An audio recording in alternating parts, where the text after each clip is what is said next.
شوربتي لكم لليوم هي شوربة البندورة، بس هالمرة إيطالية، كلها نكهات إيطالية مو عادية.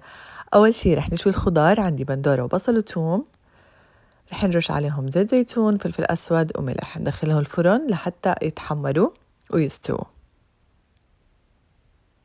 رح نقشر البندورة بطنجرة على النار، رح نضيف زيت الزيتون والطحين ونقلبهم سوا،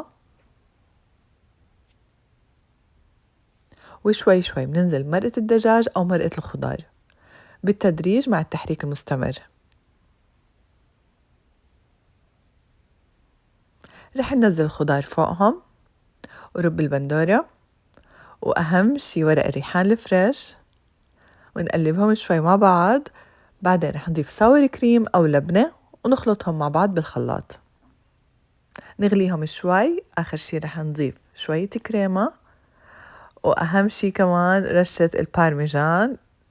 وعلى التقديم فوراً بنقدمها مع الجارليك بريد وصحتين وألف هنا.